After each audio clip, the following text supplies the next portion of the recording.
December 15, 1944. Schmidtheim, Germany. The frozen ground beneath Oberreiter Hans Miller quivered as column after column of Panzer tanks rolled westward through the darkness. He sat at the back of a half-track, observing the endless parade of armored vehicles vanish into the Eifel forests. Tomorrow they would strike. Tomorrow Germany would alter the course of the war. Tomorrow the Reich would demonstrate to the world that it could still prevail. The pen in his numb fingers hovered over his diary, words forming that would have earned him execution if discovered by his superiors. We are told this offensive will split the Allies and compel them to negotiate peace. I want to believe this. God, how I long to believe, but I have seen what lies ahead. I have watched our cities burn from the sky. And now we march into Belgium with barely enough fuel to reach the Meuse, let alone Antwerp. The calculations do not add up, and somewhere deep inside, every man here knows it. Across a 75mm front stretching from Mona to Echten, over 200,000 German soldiers readied themselves for what Adolf Hitler had dubbed Operation Watch on the Rhine. The name itself was misleading, implying defensive maneuvers along Germany's western border, when in fact it concealed the Wehrmacht's last desperate gamble to change the course of World War II. The plan was bold to the point of fantasy. 3 German armies would smash through thinly held American positions in the Ardennes forest, cross the Meuse River, and push 100 miles to Antwerp, splitting British and American forces and forcing a negotiated peace in the West. This would free Germany to concentrate all remaining strength against the advancing Soviet armies in the East. Field commanders who had heard Hitler present the plan in mid-November were stunned into silence. The Führer had conceived the operation entirely on his own, dismissing objections from General Feldmarschall Gerd von Rundert and General Feldmarschall Walter Model as defeatist. General Die Trooper Otto von Manteuffel, commanding the 5th Panzer Army, had endured the planning conferences at the Wolf's Lair with growing apprehension. A veteran of the Eastern Front, where his tank divisions had repeatedly repelled Soviet offensives through superior tactics and mobility, Manteuffel understood armored warfare better than perhaps any officer in the German military. He knew what this operation demanded, and he knew Germany no longer possessed the resources to execute it. In a private meeting with Hitler on December 2, Manteuffel carefully outlined his concerns. The offensive required surprise, favorable weather to hinder Allied aircraft, rapid advances to prevent American reinforcements, and, above all, captured American fuel depots because German supplies could barely sustain the initial push. Without all these elements aligning perfectly, the offensive would fail. Hitler dismissed these warnings with a wave of his hand, insisting that German soldiers' superior will and fighting spirit would overcome material deficiencies. What Hitler refused to acknowledge was that sheer determination could not propel tanks without gasoline, could not supply ammunition for guns, and could not replace the 800 aircraft and 1,500 tanks Germany would commit to an operation with perhaps a 10% chance of success. The force assembled for Wacht am Rhein represented Germany's final strategic reserve. The 6th Panzer Army under SS Oberstgruppenführer Isef Dietrich would deliver the main thrust in the north, advancing past Liège to Antwerp. Despite commanding Germany's most powerful armored formation, Dietrich had never demonstrated operational competence. A loyal Nazi and personal favorite of Hitler since the early party days, Dietrich had risen through the ranks based on political reliability rather than military skill. General Feldmarschall von Rundstedt privately called him decent but foolish, and Model had protested his appointment to no avail. The 5th Panzer Army under Manteuffel would push through the center toward Bastogne and Namur before veering north to link up with Dietrich's forces. To the south, General Die Trooper Erich Brandenberger's 7th Army would guard the offensive's southern flank with infantry divisions that lacked the mobility or firepower to do more than slow American counterattacks. On paper, the numbers seemed formidable. Over 400,000 men would participate at various stages of the offensive. Approximately 1,400 tanks and assault guns, 2,600 artillery pieces, and 1,000 combat aircraft had been cobbled together from every corner of the shrinking Reich. But these totals masked devastating weaknesses. Many of the 30 divisions assigned to the offensive were rebuilt units filled with teenagers and men over 40 who had received minimal training. The Panzer divisions, while equipped with powerful Tiger and Panther tanks, lacked sufficient support vehicles, spare parts, and most critically, fuel. Staff officers calculated that the offensive had enough gasoline to advance 30 to 40 miles. The Meuse River lay 80 miles from the starting positions. Antwerp was 125 miles away.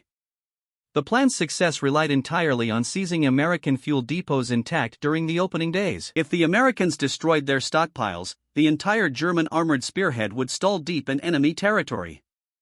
The deception had been masterful. Radio silence, nighttime movement, and the code name suggesting defensive operations had kept Allied intelligence blind to the massive buildup. American commanders believed Germany incapable of mounting a major offensive at this stage of the war. The Ardennes sector, where the attack would strike, was held by 4 inexperienced or battle-worn divisions, resting in what soldiers called the Ghost Front. But deception and surprise could only carry the offensive so far. Every German field commander knew that once the assault began, they would be racing against time as American reinforcements poured into the Ardennes. December 16 dawned cold and foggy across the Ardennes. At 5:30 a.m., 1,600 German artillery pieces erupted in a 90-minute barrage that shattered the winter stillness. Feldwebel Kurt Zimmermann, commanding a Panzer IV tank in the 2nd Panzer Division, had experienced Soviet artillery on the Eastern Front that made this bombardment seem modest. But he watched American positions crumble under the shellfire with grim satisfaction. Perhaps they had been wrong. Perhaps surprise and ferocity would suffice. His tank lurched forward as the infantry assault wave advanced. Behind him, dozens of panzers rolled toward Belgium, engines roaring through the morning mist. In the turret, Zimmermann checked his fuel gauge, 3/4 full, enough to reach the Meuse if they moved swiftly, if they encountered no obstacles, if everything went according to plan. Every tanker in the column knew they were doing heavy lifting that morning. The 6th Panzer Army's attack in the north ran into immediate obstacles. At Lanzerath, a single American reconnaissance platoon, supported by artillery observers, held up an entire German parachute battalion for 10 hours. When SS Oberstbannführer Joachim Peiper, commanding KF Gruppe Peiper, the 6th Army's most formidable armored battle group, arrived at Lanzerath that evening, he found the paratroopers still pinned down. Peiper was 29 years old, a former adjutant to Heinrich Himmler, who had earned a reputation for aggressive armored tactics on the Eastern Front. Tall, blonde, and fanatically devoted to the SS, Peiper commanded approximately 4,800 men with 117 tanks and numerous support vehicles. His orders were simple: break through American defenses and drive to the Meuse without stopping. Without regard for his flanks, seizing bridges before they could be destroyed. He was the spearhead of the spearhead, and his success or failure would determine the entire offensive's fate. Furious at the delay, Peiper ordered his tanks forward at midnight, leading the column personally. His camp grouper wound through narrow forest roads in darkness, engine noise echoing through valleys. The attack plan had called for Peiper to reach the Meuse in 12 hours. He was already 6 hours behind schedule and had not yet broken free of American defensive positions. At Hansfeld, Peiper's tanks overran American positions, capturing vehicles, supplies, and hundreds of prisoners. The Americans had been caught completely by surprise, some still sleeping when German tanks rumbled into their bivouac areas. Peiper paused only to refuel from captured American dumps before pushing west. His columns stretched for miles through the dark forest, a river of steel flowing toward the Meuse. But narrow roads built for farm traffic, not armor, created massive traffic jams. Tanks, half-tracks, trucks, and self-propelled guns backed up for hours, burning precious fuel while idling in the cold. On December 17 at a crossroads near Bonnier outside Malmy, elements of KM Gruppe Peiper encountered an American convoy from Battery B-285 Field Artillery Observation Battalion. After a brief firefight, the Americans surrendered. What happened next would haunt the offensive and ensure that no quarter would be given. The German SS troops herded approximately 120 American prisoners into a field and opened fire with machine guns. Those who survived the initial volley and tried to escape were hunted down and shot. Wounded men were finished off with pistol shots to the head. When it was over, 84 Americans lay dead in the snow. Word of the massacre spread through American units with terrifying speed, replacing shock and confusion with cold rage. American soldiers who had been prepared to surrender in the face of overwhelming German assaults now fought with desperate ferocity. The massacre at Malmy transformed the battle's character, ensuring the Americans would yield no ground willingly. In Manteuffel's 5th Panzer Army sector, the offensive achieved greater initial success. Manteufel had argued successfully for attacking without preliminary artillery bombardment, achieving even more complete surprise. His forces smashed through positions held by the 106th Infantry Division, encircling 2 entire regiments. Nearly 9,000 American soldiers surrendered over the following days, the largest mass surrender of U.S. forces in the European theater. Manteuffel's tanks raced toward the vital road junctions of Zingvith and Bastonia, the keys to the Ardennes road network. If these towns fell quickly, nothing could stop the German advance to the Meuse. Oberst Minrad von Lau, commanding the 2nd Panzer Division, drove his tanks forward with reckless speed. His lead elements bypassed American strong points, leaving them for follow-on infantry while his panzers pushed deeper into Belgium. On maps at 5th Army headquarters, the penetration looked decisive. German forces had advanced up to 20 miles in some sectors. American defenses appeared to be collapsing. For one brief moment, it seemed possible that Hitler's gamble might succeed, but Lieutenant Friedrich Rathke, a veteran panzer officer, watched the fuel gauge on his Panther tank with growing anxiety. They had advanced 15 miles and already burned through half their fuel. The narrow roads wound through thick forest, preventing cross-country movement. Every bypass, every detour to avoid blown bridges consumed more gasoline. His company had started the offensive with 22 tanks. 3 had broken down from mechanical problems, victims of inadequate maintenance and worn-out engines. German industry was producing excellent tanks, but lacked the spare parts to keep them running. Rathke's crew had been told to expect captured American fuel dumps along their route. They had encountered nothing but destroyed supply points where retreating. Americans had torched everything before falling back. The mathematics were becoming clear. At this rate, they would run out of fuel somewhere between Zingvith and the Meuse, and tanks without fuel were nothing but steel coffins waiting for American aircraft. The weather, Germany's greatest ally, began to shift on December 18. The fog and clouds that had grounded Allied air forces started to thin. American fighter bombers appeared over the battlefield, attacking German columns with devastating effect. Hauptmann Hans Schmidt, commanding a company of Panzer Grenadiers, watched P-47 Thunderbolts strafe his column, destroying 3 trucks and a half-track in seconds. The fighters appeared without warning, diving through gaps in the clouds to unleash rockets and cannon fire before climbing back into the overcast.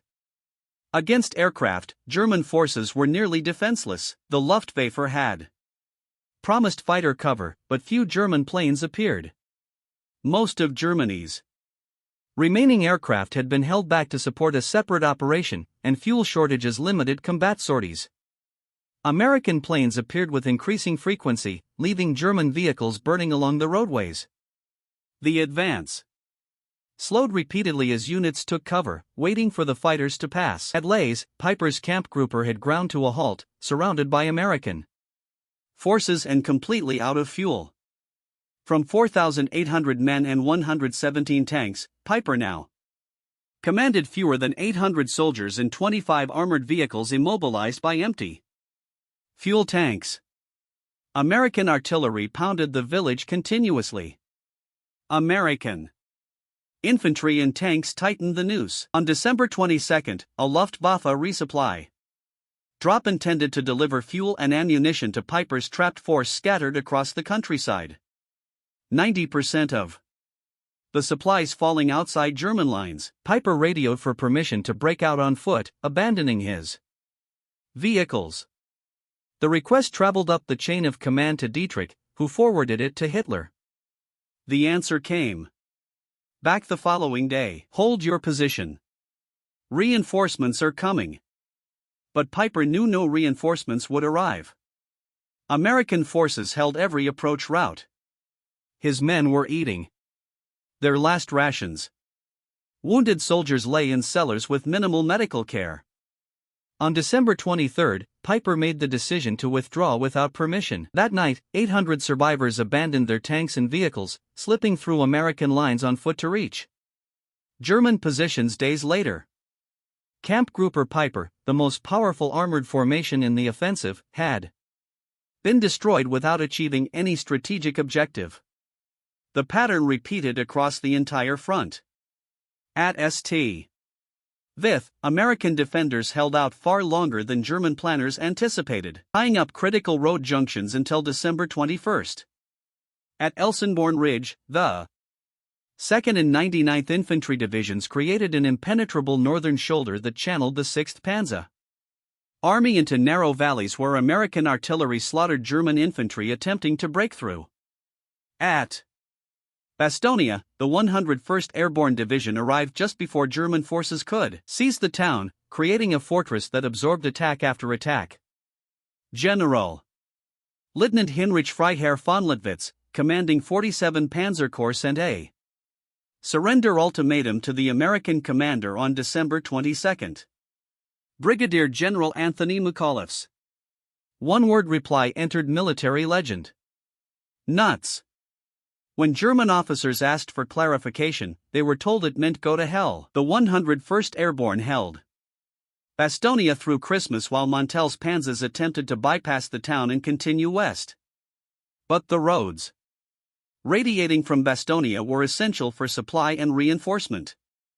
Without controlling the town, German forces could not sustain their westward advance. December 24 brought the weather that German planners had dreaded. Clear skies dawned over the Ardennes for the first time in a week. Within hours, the sky filled with Allied aircraft. Over 5,000 sorties flew that day, hammering German supply columns, attacking stalled tank formations, and dropping supplies to surrounded American forces. Feldwebel Karl Meyer, commanding a Tiger tank battalion, watched in helpless fury as P-47 fighter bombers methodically destroyed his supply convoy. Without ammunition, his Tigers were useless. Without fuel, they could not move. American fighter pilots had learned to target fuel trucks first, knowing that immobilized German armor could be dealt with later.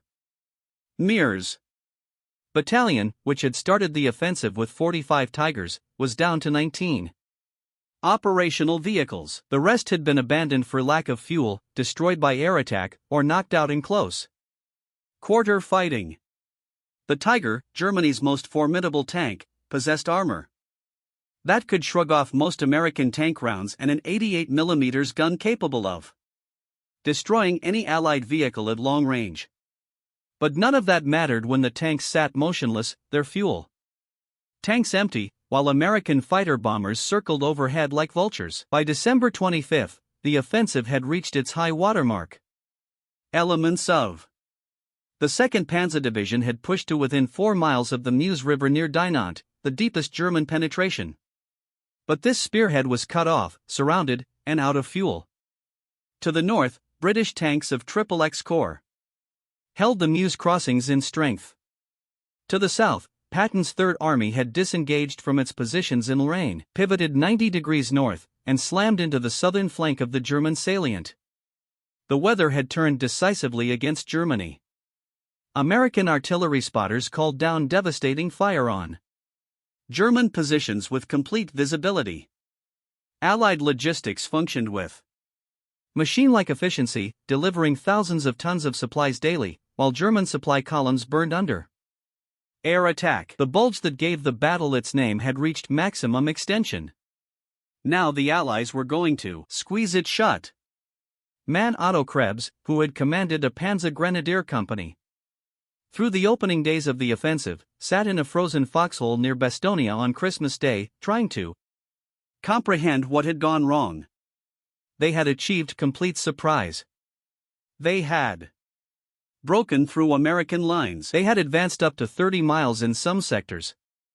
And yet they had failed. The Americans had not collapsed. Every small town became a fortress. Every crossroads a battlefield. His company had started With 160 men, 48 remained combat effective. The rest were dead, wounded, or missing. They had no ammunition for their mortars, barely enough rifle rounds for one more engagement, and no prospect of resupply because American aircraft controlled the roads. Christmas dinner consisted of frozen bread and weak coffee. Meanwhile, Krebs could hear American artillery firing continuously, the shells supplied by an endless logistical network that seemed to have no limit. He had fought on the Eastern Front. He had seen the massive Soviet offensives that crushed German positions through sheer weight of numbers and material. This was different. The Americans fought with precision, with coordination between infantry, armor, artillery, and aircraft that the Soviets never achieved. And they did it while keeping their soldiers well fed, well equipped, and supported by a logistics system that defied belief. At German headquarters, the reality of failure slowly penetrated. Layers of denial. Model and von Rundert repeatedly requested permission to withdraw, to pull back before American counterattacks encircled and destroyed the entire German force. Hitler refused. He ordered renewed attacks toward the Meuse, insisting that victory was still possible if commanders showed sufficient determination. On December 26, Patton's 4th Armored Division broke through to Bastonia, opening a corridor into the besieged town. The Americans immediately began pouring reinforcements and supplies into Bastonia, transforming it from a defensive position into a base for counterattacks. Montal's forces, which had bypassed Bastonia, thinking it contained only a small garrison, now found a reinforced American strongpoint in their rear, threatening their supply lines and blocking roads they needed for retreat. January 1, 1945 brought the Luftwaffe's final major operation of the war, Operation Bodenplatte.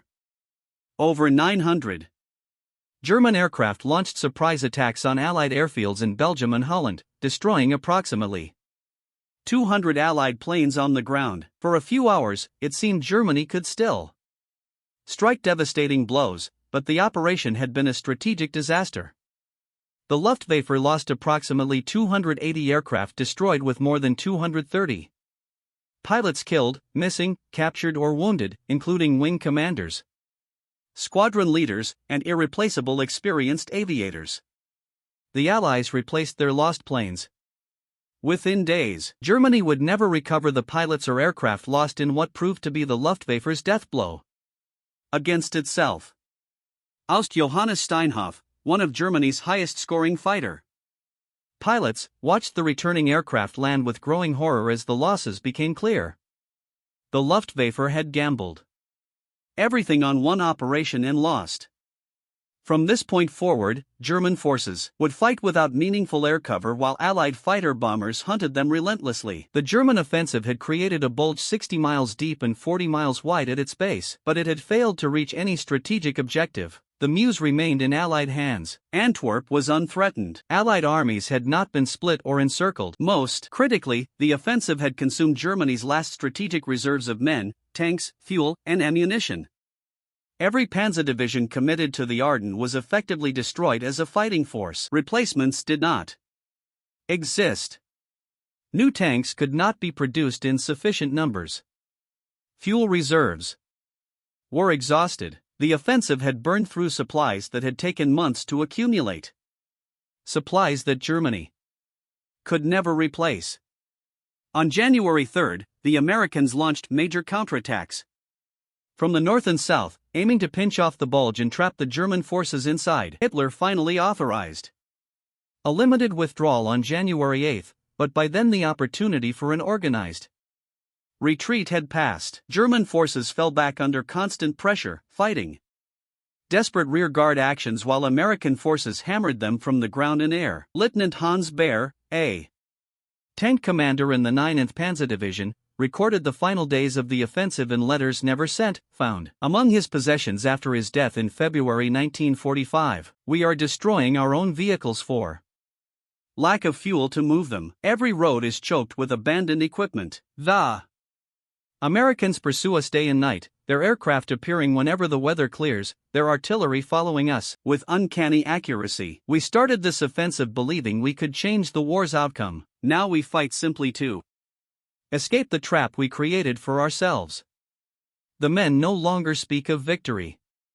They speak only of reaching the Siegfried Line alive, of finding shelter from the American shells and bombs, of somehow surviving what we all understand is the beginning of the end. We gambled everything on the Ardennes and we have lost. Germany possesses no more reserves, no more fuel, no more illusions. The Russians are coming from the east, the Americans and British from the west. And we have exhausted ourselves in one final futile offensive that gained nothing except to hasten our own destruction. By January 25, 1945, the Germans had been pushed back to their starting positions. The Battle of the Bulge was over. The statistics told the story of catastrophic failure. Germany committed approximately 400,000 men to the offensive. Between 80,000 and 100,000 became casualties, dead, wounded, or missing. Approximately 12,000 were killed. The Wehrmacht lost 600 tanks and assault guns, vehicles that could never be replaced. The Luftwaffe lost hundreds of aircraft and irreplaceable pilots. German fuel reserves, which had taken months to accumulate, were completely exhausted. Artillery ammunition carefully stockpiled for the offensive was gone. The offensive had consumed Germany's capacity to conduct major operations.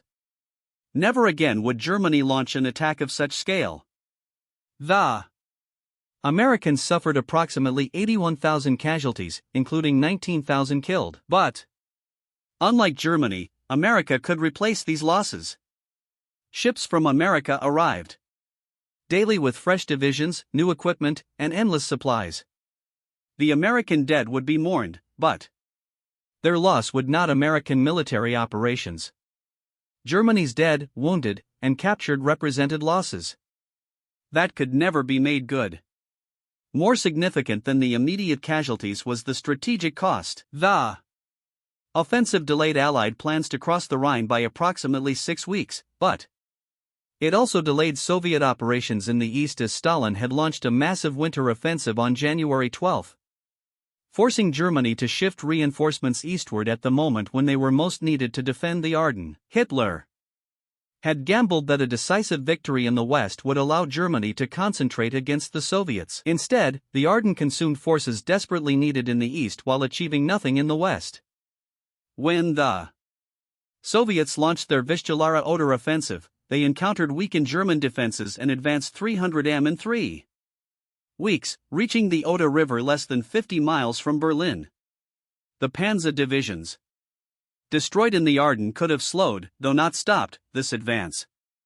Instead, they lay wrecked in Belgian forests, monuments to strategic delusion. Obus Hermann Gessner, who had commanded a Volk Grenadier division in the offensive, wrote a detailed after-action report that was never submitted because by the time he finished writing it, there was no longer a functioning command structure to receive such reports. His analysis was brutally honest. The Ardennes offensive failed because it was based on assumptions that had no basis in reality. We assumed complete surprise, which we achieved. We assumed bad weather would ground Allied aircraft, which occurred for 1 week. We assumed rapid advance would prevent American reinforcement, which proved impossible on roads designed for farm traffic, not armored columns. We assumed captured American fuel would sustain our advance. But the Americans destroyed their supplies or we could not reach them. We assumed American forces would collapse under the initial assault. Instead, even newly arrived divisions fought with determination that delayed our advance at every crossroads. We assumed our will to win would overcome material disadvantages, as if courage could be substituted for gasoline, determination could replace ammunition, and fighting spirit could overcome absolute Allied air superiority. Most fundamentally, we assumed that because Hitler ordered an offensive, that offensive must succeed. This was not military planning. This was magical thinking, and it has destroyed the last forces capable of defending Germany. The aftermath of the offensive brought consequences far beyond simple military defeat. The 6th Panzer Army, which had achieved so little in the Ardennes, was ordered to Hungary for a final offensive near Lake Balaton. This attack, launched in March 1945, failed completely against Soviet defenses and the 6th Panzer Army was effectively destroyed. Dietrich survived the war and was tried for war crimes at Malmö, receiving a life sentence that was later reduced. He was released from prison in 1955 and died in 1966, never acknowledging the massacre his forces committed. Piper was also convicted for war crimes at Malmö, initially sentenced to death. Later reduced to life imprisonment and released in 1956. He moved to France where he lived under an assumed name until 1976 when his identity was discovered. His house was firebombed and Piper was killed. The old massacre finally catching up with him 31 years after the events at Bonnier Crossroads. Manufel survived the war, surrendered to the British and served a brief prison term. He later entered West German politics, serving in the Bundesrat and coining the term Bundes for West Germany's new armed forces. He lectured at West Point about the Ardennes campaign, analyzing how American flexibility and logistics defeated German armored tactics.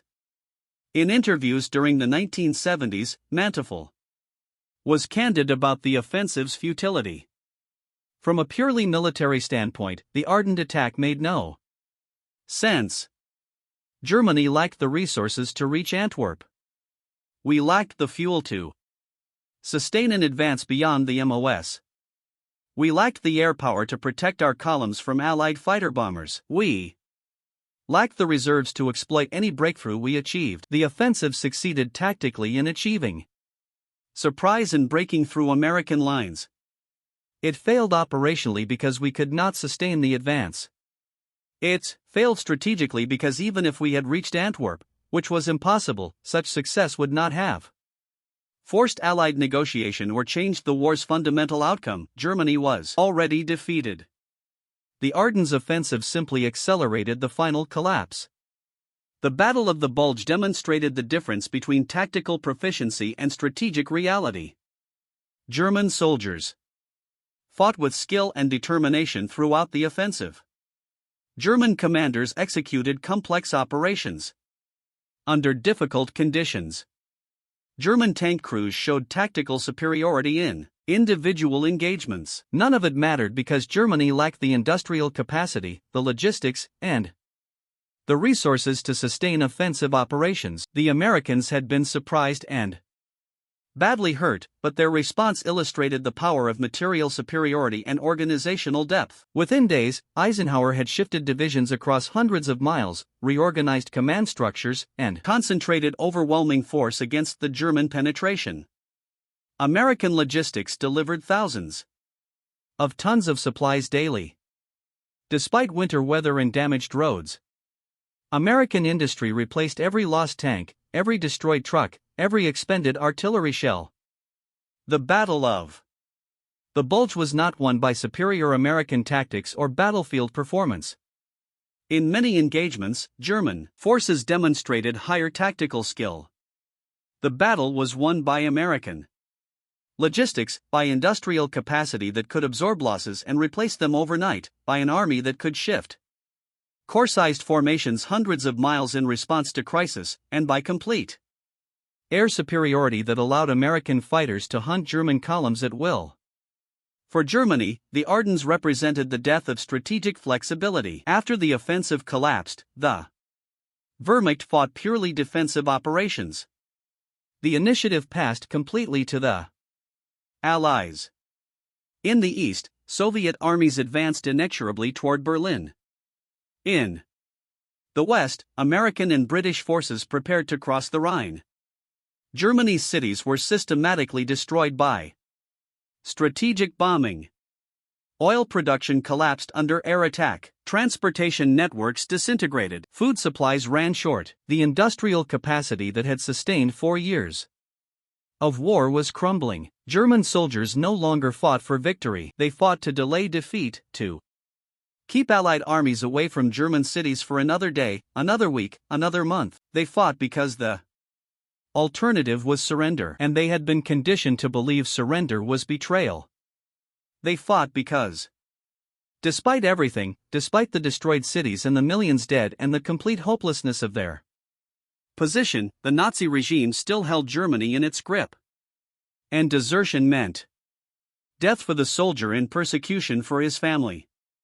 The Battle of the Bulge. cost Germany approximately 100,000 casualties and consumed irreplaceable equipment, fuel, and ammunition. In return, Germany achieved nothing of strategic value. The offensive delayed Allied operations by 6 weeks. It forced the Western Allies to postpone their crossing of the Rhine from February to March 1945. That was the sum total of German achievement.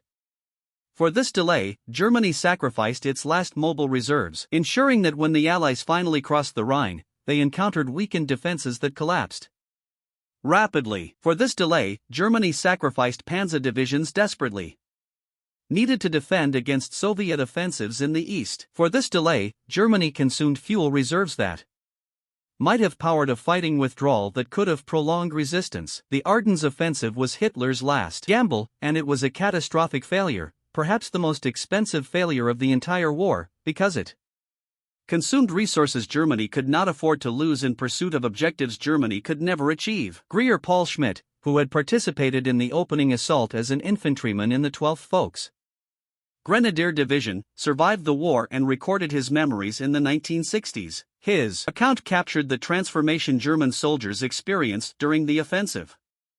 We began with hope, bordering on euphoria. Finally, we were attacking again.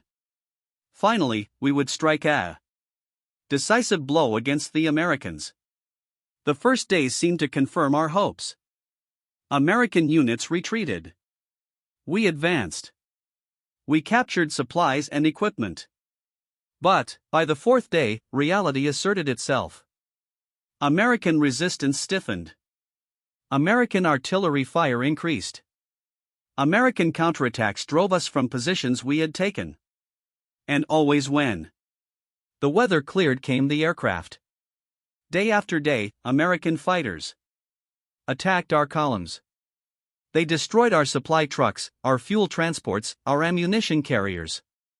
Without supplies, we could not advance. Without fuel, our tanks sat motionless. By Christmas, we understood that the offensive had failed. By New Year's, we understood we would be lucky to escape back to Germany. When we finally withdrew in late January, our division had been destroyed. Of the men who attacked on December 16, fewer than one-third returned to German lines. The rest were dead, wounded, or captured. We had lost the war in the Ardennes, not because the Americans defeated us in battle, but because we defeated ourselves. We attacked with inadequate resources, impossible objectives, and delusional planning. And 50,000 German soldiers paid with their lives for this delusion. The German soldiers who fought in the Ardennes were not the same men who had conquered France in 1940 or pushed deep into the Soviet Union in 1941. Many were teenagers with only a few weeks of training, thrown into combat armed with outdated weapons. Others were men in their 40s pulled from factories and offices to fill depleted ranks. The elite SS divisions still contained battle-hardened veterans, but their numbers had been heavily diluted with young recruits lacking experience. Equipment was a mix of obsolete weapons, captured gear from a dozen nations, and German vehicles pressed into service despite mechanical unreliability. Logistics operated poorly because Germany's transportation network was collapsing under air assault. The Wehrmacht that attacked in the Ardennes bore little resemblance to the formidable force that had dominated Europe 4 years earlier. This was an army of weary men fighting with worn-out equipment, sustained by increasingly unrealistic ideology and the desperate hope that somehow, against all evidence, Germany might still avoid total defeat. Yet some elements from Germany's earlier victories remained. German tactical doctrine still emphasized initiative at lower levels. Company and battalion commanders were expected to make decisions and exploit opportunities without waiting for higher command. This flexibility had served Germany well in previous campaigns. In the Ardennes, it allowed isolated units to continue attacking even when communications failed and the overall offensive had clearly stalled. German tank crews remained highly skilled. The Tiger and Panther tanks, when supplied with fuel and ammunition, were superior to most Allied armor. German infantry units, when properly led and adequately provisioned, fought with determination. None of this changed the strategic reality that Germany was waging a war it could no longer win against opponents with overwhelming material superiority. Tactical skill and fighting spirit were insufficient when the enemy could absorb losses and replace them faster than Germany could. The Battle of the Bulge revealed the ultimate collapse of Nazi Germany's strategic position. Hitler's strategy since 1943 had been to inflict enough casualties on Germany's enemies that they would negotiate rather than continue fighting. This approach assumed democracies were weak, that the Allies would falter under losses, and that British and American populations would demand peace once casualties mounted. Every part of this reasoning proved false. The Allies were prepared to accept substantial casualties to secure Germany's total defeat. When American units were overrun in the opening days of the Ardennes offensive, commanders responded by rushing reinforcements to contain the breakthrough, not by considering negotiations. When British tanks held the Meuse crossings, denying Germans their primary objective, the British government remained unwavering in its commitment to Germany's unconditional surrender. The Allies understood what Hitler refused to accept: Germany had lost the ability to change the war's fundamental course. The question was not whether Germany would be defeated, but when and at what cost. The Ardennes offensive added roughly 100,000 German casualties to the tally without altering the outcome of either question. What the offensive did accomplish was to remove any possibility of Germany negotiating a conditional surrender. The massacre at Malmedy and other atrocities committed by SS forces during the offensive eliminated any sympathy Allied leaders might have had for Germany. When Piper's units executed American prisoners, when SS troops murdered Belgian civilians, and when German forces committed systematic war crimes throughout their advance, they ensured that Allied demands for unconditional surrender and total occupation would be non-negotiable. Germany would be defeated completely, occupied fully, and its leadership held accountable for war crimes. By February 1945, when the last German units retreated to the Siegfried Line, the military situation was hopeless. In the east, Soviet armies had close to within 60 miles of Berlin. In the west, American and British forces prepared to cross the Rhine in overwhelming strength. Germany's oil production had been reduced to near zero due to air attacks on synthetic fuel plants. German aircraft sat grounded for lack of aviation fuel. Tanks were immobilized in defensive positions, unable to maneuver without gasoline. German cities were systematically destroyed by round-the-clock bombing. Transportation networks were shattered. The economy was collapsing. Food supplies were insufficient. The Nazi regime maintained control through terror, executing soldiers for defeatism and hanging civilians suspected of doubting victory. Germany had become a nightmare state, fighting for its own annihilation. Unable to surrender because the regime preferred destruction over admitting defeat, unable to win because victory was no longer possible. Soldiers returning from the Ardennes carried with them the realization that Germany was finished. They had seen American material superiority firsthand, felt the weight of Allied air power, and understood the impossibility of defeating enemies who could replace losses faster than Germany could inflict them. Some fought on out of loyalty to their units and comrades. Some fought because desertion meant execution. Some fought because the Nazi regime had destroyed their capacity for independent thought, conditioning them to obey orders regardless of consequences. But few fought believing that victory remained possible. The Ardennes had been Germany's final offensive. From February onward, Germany fought only defensive battles, delaying actions, and hopeless last stands in cities doomed to destruction. The war continued for 3 more months, but its outcome had been decided. Germany would be defeated, occupied, and divided. The Nazi regime would be destroyed, and millions more would die in the final battles, their deaths buying nothing but a brief delay of the inevitable. The Battle of the Bulge, from the German perspective, was a tale of delusion, denial, and defeat. It was a story of soldiers sent to achieve the impossible with inadequate resources by leaders who refused to face reality. It was a story of tactical proficiency wasted in pursuit of strategic impossibility. It was a story of courage and determination that produced no meaningful result other than hastening the destruction those qualities were meant to prevent. German soldiers in the Ardennes fought as well as could be expected under the circumstances. They achieved surprise, broke through enemy lines, advanced deep into Belgium, and inflicted significant casualties on American forces. None of it mattered because the fundamental strategic calculation was flawed. Germany could not defeat the Allied coalition through military means and lacked the resources for victory. The longer Germany fought, the more thoroughly it would be destroyed. Every German soldier who died in the Ardennes died in vain because the offensive could never achieve its objectives, and its failure guaranteed Germany's total defeat. The final toll was brutal. Germany lost 100,000 men, 600 tanks, hundreds of aircraft, and irreplaceable quantities of fuel and ammunition. In return, Germany delayed Allied operations by 6 weeks but gained nothing of strategic value. The Ardennes offensive was a catastrophic failure, but it represented more than a military defeat. It was the death of the last German illusion that the war could still be won.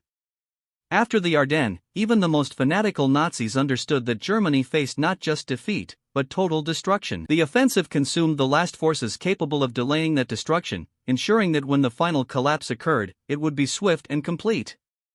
The Battle of the Bulge, from the German perspective, was the moment when Germany's fate was sealed, when hope died, when the illusion of possible victory finally shattered against the reality of absolute Allied material superiority.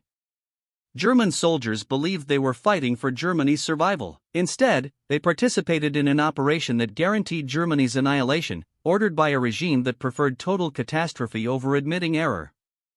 Launched against enemies whose overwhelming material advantages no courage or tactical skill could overcome, the Battle of the Bulge was Germany's last offensive and its final failure. The moment when the mathematics of war proved that willpower and determination were insufficient substitutes for industrial capacity, logistics, and air superiority. From December 16, 1944, when the artillery barrage began, to January 25, 1945, when the last German units withdrew, Germany waged a battle it could not win, bought a delay it could not afford, and consumed resources it could never replace. The outcome was inevitable defeat, accelerated by the very offensive designed to prevent it.